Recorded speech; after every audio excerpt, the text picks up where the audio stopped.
Hi guys, today we're going to be showing you how to fit the SBS2070 LED mirror lights. This part replaces the standard flashing indicator light and transforms it into a much more impressive dynamic turn signal. In the box you'll find everything you need to complete the installation. First of all, a beautiful orange plastic pry bar used for separating the top cover from the mirror surround. Next is a torx driver for removing the light bar retaining screws. And finally, we have the carefully wrapped sequential light bar units. Before beginning the installation, if you are worried about slipping and marking the paintwork, put some masking tape over the mirror top cover to protect it. Carefully insert the pry bar between the top cover and the mirror surround. Slide the pry bar up and the cover will pop off.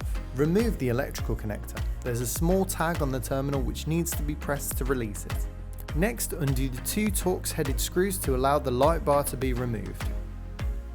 There are a couple of little clips at each end that will need a bit of a tweak. Now the existing light bar should pull away fairly easily.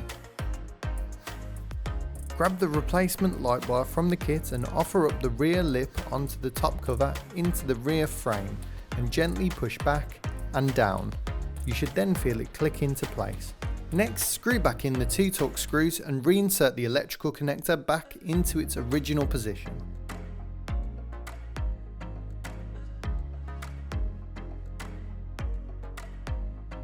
Reattach the top cover, making sure all the clips are fully located the whole way round by firmly pressing them into place. And there you have it, a simple installation with impressive results. To find out more about this product or to explore the rest of our range of parts, visit sngbarrett.com.